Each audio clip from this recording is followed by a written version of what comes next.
senta atrás dele, por favor. Você está tirando minha concentração? Que o Marco? Nem o Marco, ele é o aluno ruim. O aluno ruim está no fundão, né? Gente, muito obrigado por essa oportunidade de estar aqui com vocês, podendo proferir essa comunicação, que acho que é uma iniciativa belíssima e fico muito grato por estar aqui. Digo isso naturalmente no meu nome e no nome da Thaís. Eu sou o André Luiz. E aqui a gente vai conversar um pouco a respeito do sagrado em Tolkien, considerações a respeito da morte.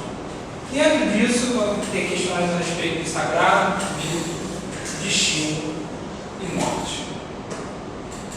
Espero que vocês gostem. Então, vamos começar lendo. Diz-se do mito como fantasia, ponto de civilizações primitivas que despossuíam a inefável verdade da ciência, explicavam o mundo através de pura imaginação, dissonante de embasamento, portanto absolutamente questionável e pouco ou nada factual. Disse do mito com a superioridade arrogante do pai que se ri dos devaneios infantis do filho. Mata-se o mito. Entre esquinas abarrotadas de mercadorias, multidões solitárias, habituadas à apatia e a viver pelo e para o trabalho, perdeu-se o questionamento sobre o mito, o poder primordialmente criador da palavra. No mundo moderno não há espaço senão para o intelectual, o matemático, o provado sob a égide irrefutável das revistas científicas, que a bem da verdade explicam o mesmo, esvaziadas de poesia e beleza. Categorizado, matematizado, racionalizado. Discursos moralizantes e dogmáticos, mantenedores do poder e preocupados em controlar e fiscalizar, vendendo e comprando uma falsa ideia de sociedade democrática composta por seres livres, que já não são seres. O homem como ficha, protocolo, número de série, estoque. Embora por vezes haja a vontade do resgate, é sempre através de um olhar histórico. Busca-se conhecer a cultura, portanto os mitos de determinado grupo social, analisá-los, criticá-los como distanciamentos de quem lê sobre o passado e o julga sem a preocupação de se desvencilhar dos valores de seu próprio tempo. O mito é catalogado, contado e lido como aventuras por algum escapista que se apaixonou pelo passado fugidio ou alguém fatigado após um dia inteiro de trabalho que anseia por uma válvula de escape. Torna-se novela que se acompanha para fugir à realidade esmagadora. Então o mito deixa de ser mito e se transmuta. Se antes buscava o reconhecimento do homem pelo homem, autoconhecimento, possibilidades de realização e inserção dialógica com o mundo, que é constantemente recriada a partir do primórdio, ou seja, o momento de se dar na presença, agora se torna apenas literatura de consumo, povoando prateleiras sobre plaquinhas da sessão de campo juvenil com descontos de Natal. E lidamos com meros escombros, listas infindáveis de histórias a muito desprovidas de seu valor sagrado, pois mesmo na realidade perdemos a sacralidade. Olhamos ao redor e não vemos seres, vemos o que os compõe, tecido adiposo, baço, a longitude do fêmur, sua funcionalidade objetivada e seus possíveis defeitos. O que falha é o que executa o trabalho com a mais perfeita sincronia para obter um resultado satisfatório. Neste sentido, o que nos resta do mito? De que maneira autores como Tolkien poderiam usar e criar uma mitologia do mito? Em que instância a literatura pode respaldar esse sentido primeiro pedido? Ora, o mito sobrevive na literatura na medida em que nos lança ao infinito, ou seja, nos coloca em face da verdade, pois a arte faz brotar a verdade. Não uma verdade operacional que diz o certo e o errado, pois estes não passam de juízos de valor predicados disponíveis à história. A arte cria memória e desse modo jamais deixamos de contar as musas, a música. Em face da arte, esquecemos do tempo, ou melhor, o experimentamos sem a clausura do relógio. O mito, então, sobrevive a instaurar espaços próprios, superando a temporalidade linear. Muito se tem pesquisado a respeito das obras de Tolkien. O intuito é claro e quase sempre unânime. Busca-se esmiuçar e mesmo mapear as fontes que proporcionaram a este autor escrever tão vasta obra. Isso porque, sabe-se, este professor inglês versado nos obscuros resquícios mitológicos da cultura pagã europeia utilizou-se bastante dessas fontes para recriar sua mitologia própria. Conjurada toda sorte de narrativas míticas que ajudaram a compor a mitologia tolkieniana, uma apenas ergue-se como principal fonte de referência, permeando toda a obra. Eis o pensamento cristão a permitir a possibilidade do mundo, Eru-Ilúvatar, o único, que a partir da sua vontade cria e destrói tudo que há dentro e fora de ele, o mundo que é. A história coincidente a história de ascensão do mundo. Se antes os deuses eram plurais e regiam o mundo em suas potências, com todas as suas possibilidades de violência, destruição e criação, agora apenas um único, inimigo da autoridade, reina sobre o céu e a terra e ciumento, exige que se reneguem os outros ao esquecimento. Somente a partir deste Deus único, que divide o mundo sob a dualidade moralística entre os pecadores e os que serão salvos, separando o certo do errado e fundando uma dicotomia excludente, é que se poderia criar a base para a nossa sociedade métrica, que tenta adequar o real a uma medida. A sociedade, que espelhamos neste Deus, equaliza as diferenças para depois somá-las como iguais. Nesta soma, os resultados provenientes devem ser desesperados e tudo mais aí. Para tanto deve-se atentar, não mais se lida com o ser, pois este sempre se dá como um movimento e é impossível de ser apreendido em uma medida. Lida-se com a abstração do ser, sua ideia, um ideal. Este também foi o percurso do Deus único. Ele se apartou do convívio dos homens e tira sorte do mundo no espaço a luz. Assim, não mais dizemos, apontando a copa das árvores: vede, eis Deus. Não mais percebemos sua vontade a sussurrar nos ventos. Não mais ouvimos o que ele nos tem a dizer. Antes, nós o lemos. E que caminhos possíveis já estão ao divino quando ele se mostra engessado apenas na escrita? O caminho das regras, pois está dito e não pode ser mudado. Faça isto, não faça aquilo. Do contrário, deverá receber a implacável justiça divina e cruzar as fronteiras da expiação. Dizemos como um mantra sobre o qual não há questão. Deus é bom, Deus é belo, Deus é o belo. Tudo que sobra não é Deus. É antes seu antagônico, aquele que é externo a ele, que não habita, de onde provém todos os males. Se lançarmos um olhar atento sobre o mundo, torna-se tão fácil dizer que Deus se mostra como potência primeva, tanto quanto dizer o contrário, que é o mal que assola o mundo aquilo que conduz. Pois ambos oferecem ao real suas possibilidades de realização. Ambos estão no real como possibilidades de realização. Basta que afinemos o olhar a um e ao outro, partículas indivisíveis do mesmo. O movimento de Tolkien assemelha-se ao movimento grego. Este seria, com Platão, o alicerce para a construção do cristianismo, uma vez que funda seu projeto com base na tentativa de cancelar a concretude do concreto, ou seja, retirar a aparência ficando apenas sua essência. Tivemos então na cultura grega uma cisão com a ascensão do racionalismo. Em nome do logos, da razão, o mito foi sendo criticado e tornado ficção. Esta crítica, a princípio, dirigia-se ao comportamento dos deuses, que já não podiam ser vistos como injustos, egoístas, vingativos e toda uma carga agora encarada como negativa de ações. Assim, dizia Xenófanes no fragmento B23: há um Deus acima de todos os deuses e homens. Nem sua forma, nem seu pensamento se assemelham aos dos mortais. No entanto, apesar de não conseguir superar este pensamento e acabar por conceber o Deus único, soberano, Tolkien traz para este Deus uma reverberação mítica. Então falou Ilúvatar e disse: poderosos são os Ainur, e o mais poderoso dentre eles é Melkor. Mas para que eles saibam todos os Ainur, que eu sou Ilúvatar. E tu, Melkor, verás que nenhum tema pode ser tocado sem ter em mim sua fonte mais remota. Nem ninguém pode alterar a música contra a minha vontade. E aquele que tentar provará não ser senão um instrumento na invenção de coisas ainda mais fantásticas que ele próprio nunca imaginou. Em outras palavras, tudo o que dizemos ser bom tem em Eru a sua fonte. Da mesma forma, tudo o que dizem ser ruim também carrega nas entranhas a sombra da bênção de Deus. No entanto, há discordância entre a concepção de Deus e o que imaginava o poeta Pindar, aquele que disse: o homem não deve atribuir aos deuses a não ser belas ações. Porém, tudo que é belo se dá um contraste. Não há bem sem mal, e a destruição é o limite que se abre para a possibilidade de criação. Ao eliminar a moral como aquilo que fundamenta Deus, resolvemos o paradoxo de Epicuro, que versa sobre a impossibilidade de existir um Deus, que seja somente o bem e, ao mesmo tempo, onipresente, onipotente e onisciente. Deus ou quer impedir os males e não pode, ou pode e não quer, ou não quer e nem pode, ou quer e pode. E neste último caso, não faz por quê? Ora, porque Deus é, na mesma medida, também os males. Se tomarmos por base as orientações bíblicas, percebemos que breve tempo depois da criação do mundo, o Deus de infinita misericórdia fez lançar uma maldição irrevogável sobre a raça dos homens, em face de sua desobediência. Ele: então disse o Senhor Deus: eis que o homem é como um de nós, sabendo o bem e o mal. Ora, para que não estenda sua mão e tome também da árvore da vida e coma e viva eternamente, o Senhor Deus, pois, o lançou fora do jardim do Éden para lavrar a terra de que fora tomado. E havendo lançado fora o homem, pôs querubins ao oriente do jardim do Éden espada inflamada que andava ao redor para guardar o caminho da árvore da vida. Antes de cometer o delito, o homem comungava da imortalidade, pois era-lhe permitido comer os frutos da árvore da vida e prolongar-se infinitamente, desfrutando a bênção do paraíso e de. Desta forma, o destino da morte foi imposto como uma punição, bem como as doenças, a dor do parto, no caso das mulheres, e o suor do trabalho. E Deus, que antes se mostrava como presença, vira um paradigma, uma instância absoluta que não conhecemos e sobre a qual não temos acesso. Para Tolkien, a relação da morte se dá de outra maneira, como é dito no seu marido. Aos homens, Ilúvatar conferiu dons estranhos. Inclui-se neste dom de liberdade que os filhos dos homens permaneçam vivos por um curto intervalo no mundo, não sendo presos a ele, e partam logo para onde os elfos não sabem.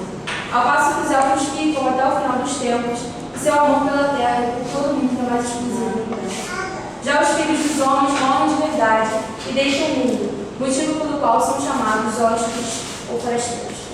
A morte é seu destino, o dom de Ilúvatar, que com o passar do tempo até os poderes são de invejar. A morte, assim, apresenta-se não como castigo, mas como presente, uma dádiva, aquilo que dá limite e delimita o homem, faz do homem homem e não elfo. Permite-lhe ser como é, a saber, finito. O limite é, em verdade, a abertura, não fronteira que se fecha, mas a possibilidade de a cadeia de possibilidades nunca se esgotar.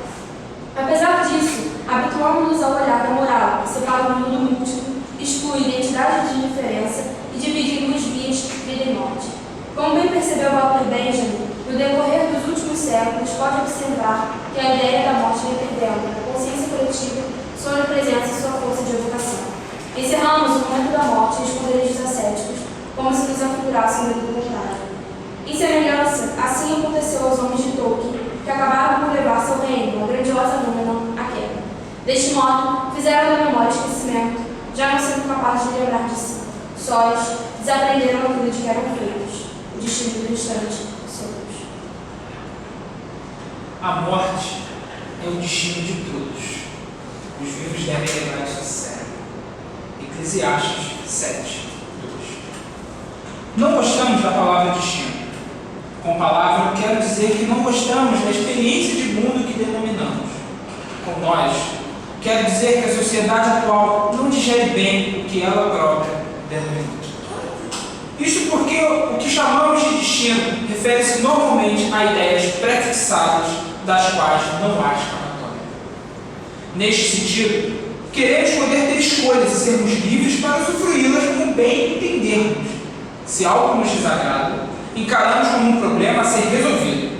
A ideia mesma de adaptação, basilar na concepção evolucionista das espécies, é um modo de dissolução de tensões. Somos apropriados e apropriamos o outro, diluindo-se as fronteiras. Esta imiscuição alastra-se pelas divergências, até que o que incomodava passa a não incomodar. Assim compreendemos o que é viver. Para nós, a liberdade se opõe ao destino. Ninguém deveria ser obrigado a nada, desde nascença ou para sempre. Lutamos para não nos definirem por preconceitos dos mais diversos. Estamos fartos do fado e fadonho fardo. A liberdade, por outro lado, se nos conjuga entre a vontade e os meios que permitem essa vontade apresentar-se. Somos, portanto, levados a crer que este tipo de compreensão na qual, cito, somente quando quero e o posso coincide, a liberdade se consuma, vincula a liberdade ao querer e poder, sendo um projeto de adequação do mundo. Ora, se liberdade é aequatio, isto é, ação de igualar a vontade à possibilidade de realização, vale se perguntar a que chamamos aqui de possibilidade? Adequar necessita de um modelo no qual nos inspiremos, um guia a corrigir possíveis desvios da norma. Logo, a possibilidade de realização da adequação refere-se não apenas, mas principalmente ao quão nos afastamos ou nos aproximamos desse padrão. Você, quem quer que seja, tem que querer ser o que pode ser pela adequação.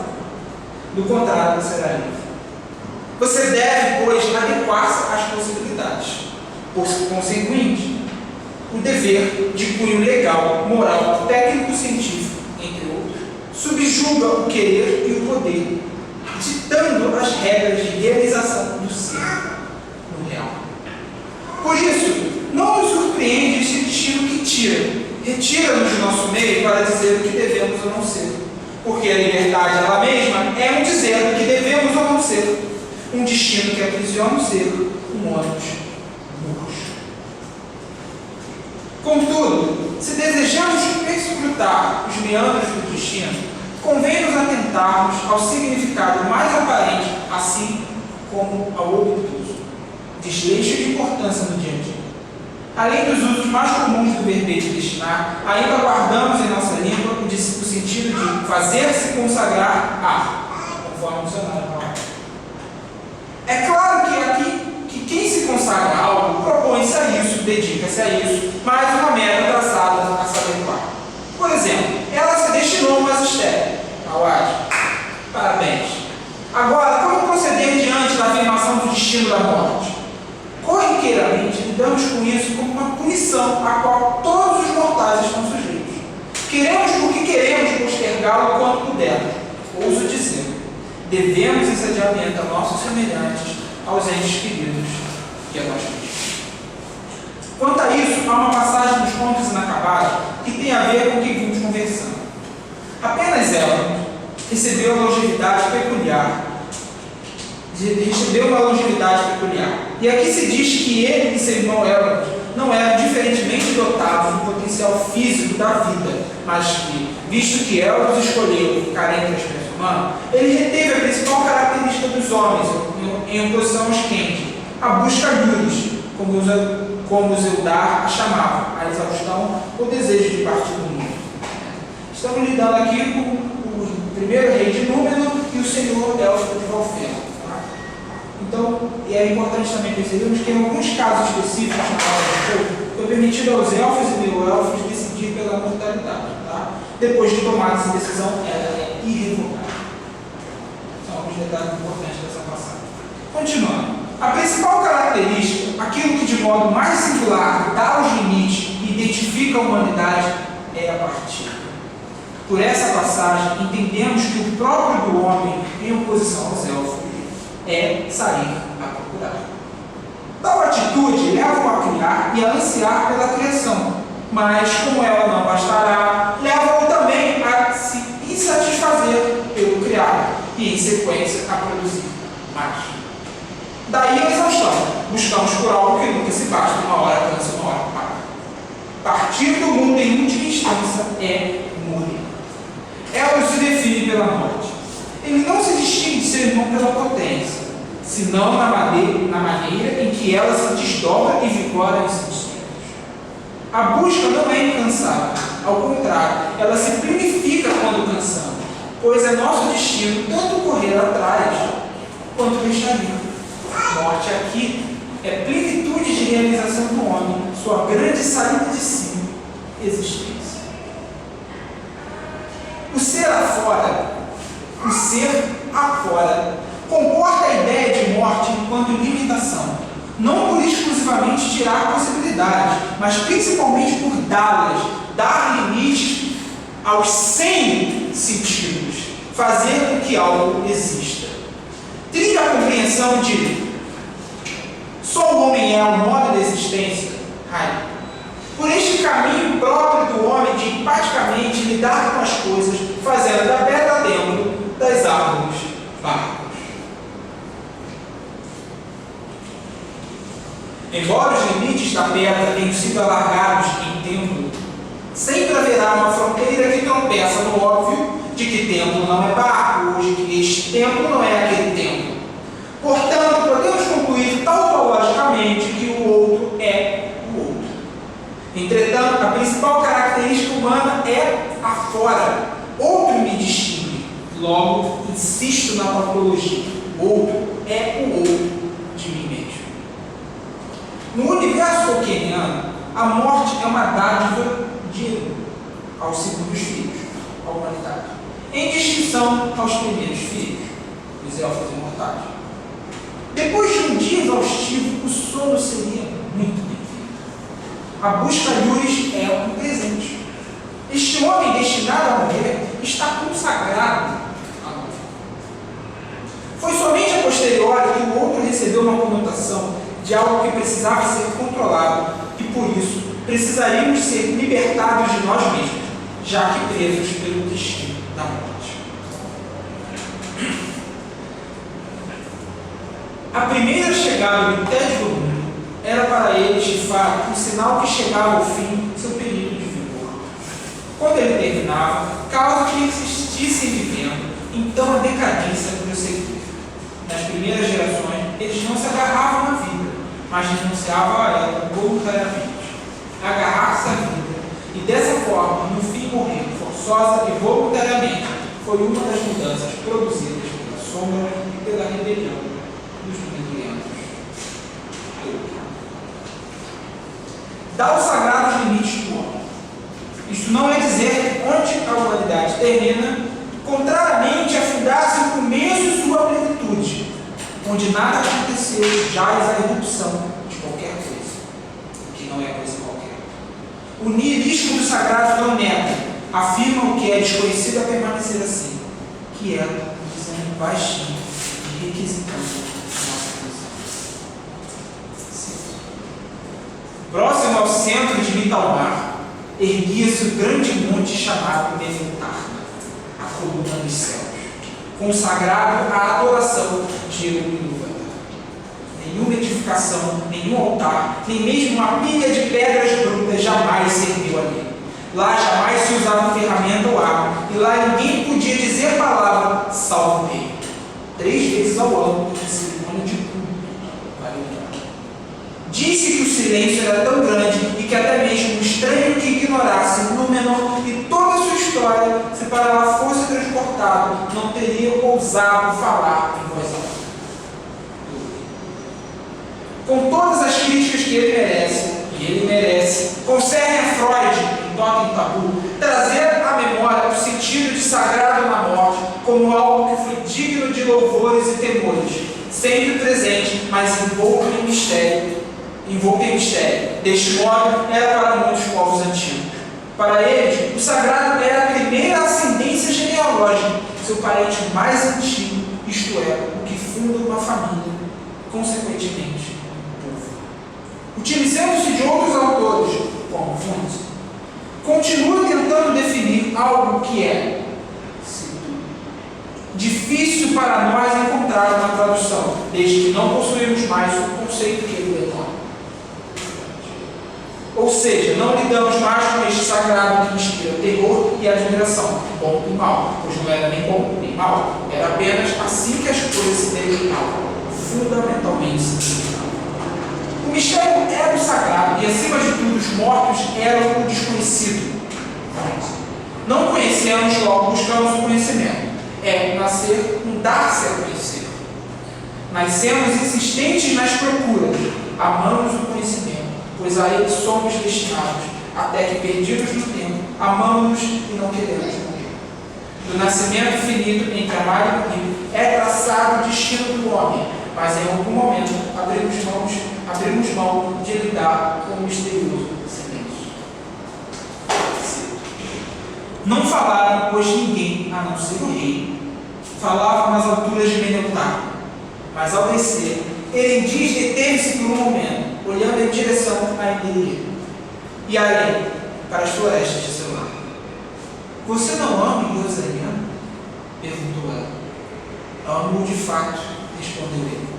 Porém, creio que você duvida disso, pois também penso no que poderá se tornar em tempos vindouros e na esperança e esplendor de seu povo. E acredito que uma dádiva não deveria jazer ociosa no tesouro. As dádivas que vêm dos Valar e do através deles devem ser amadas por si sós agora, e em todos os agora, disse Erendiz, discordando de suas palavras. Não foram dadas para serem perguntadas por mais ou por melhor. Os Edain continuam homens mortais, Aldarion, por grandiosos que sejam, e não podemos residir no tempo que está por vir, pois assim perderíamos nosso agora em troca de um fantasma que nós mesmos inventamos. Então, tirando subitamente a joia do pescoço, a joia que foi presente de Aldarion, perguntou: gostaria que eu desse esta troca para comprar outros bens que desejo? Não, disse ele. mas você não a mantém trancada no tesouro. No entanto, creio que lhe dá demasiado valor, pois é ofuscada pela luz dos seus olhos. Então beijou-a nos olhos, e naquele momento ela pôs o temor de lado e o aceitou. E seu casamento foi contratado na íngreme trilha de Menopar. A meu ver, a história supracitada marca o início da possibilidade da queda, resposta do homem ao destino. Na tentativa de responder ao momento entre faz disputa, tensão constante entre permanecer e partir, ao dizer que soa desarmônico, caracterizado na posterior irreconciliação do casal. Não falo aqui do fim de um romance. Amores vêm e vão. Refiro-me ao modo como encaramos aquilo a que somos destinados. Aldarion não ama mais o mar do que ama ele, não necessariamente, mas faz do seu amor pelo mar extensão de sua vontade. Não é natural querer que se ama. No mesmo traço, mas na trajetória oposta, não queremos felicidade. Aldarion, mestre das florestas, aquele que ganhou uma árvore de presente dos elfos, ele que fez das árvores de Númenor devir barcos, dá existência às árvores como matéria-prima para a fabricação de embarcações. O real está a seu dispor, suponho, como fruta do pé a bel prazer ao alcance da mão. Sua vontade de mar precisava controlar o fornecimento de recursos. Aqui, não morrer significa manter a utilidade da madeira vigente. Este é o sentido que nos serve e agrada. Encaminhamos o caminho à medida de nossos passos. Seu amor passa a ser justificativo para apropriar a sua vontade. Atenta em diz quanto ao desejo de buscar a luz, como se ela lembrasse que, cito, a partilha destina, provê e presenteia como dobra. Desdobramento singular em cada um. Que tudo aquilo a que almejamos está condicionado ao destino do homem e que viver aqui e além do presente é não viver. Amar o mar não será jamais um problema em si. Amam-se mares e eredis todos os dias. A realidade, por isso mesmo, não será mudada e remudada. A realidade, por isso mesmo, será mudada e remudada até que a morte se achegue. Amar o mar diverge da vontade de exercer este amor ao mar é amor do mar, a saber, doação direta do mar. O outro só oferece o que pode oferecer, não o que desejaríamos. Quando a vontade se sobrepõe ao real, quando uma requisição do instante, preciso fazer um barco desta árvore, passa a ser uma imposição ao tempo, quero matéria-prima para a minha frota, as singularidades em que estão se perdem. Tudo torna-se em função de algo. Tudo é mar, e exatamente devido a isso, todas as falas do ser soam semelhantes, monotonamente semelhantes. O mar não é mais a utilidade, não há mais o outro, só há nossa vontade, nós desatados a deriva.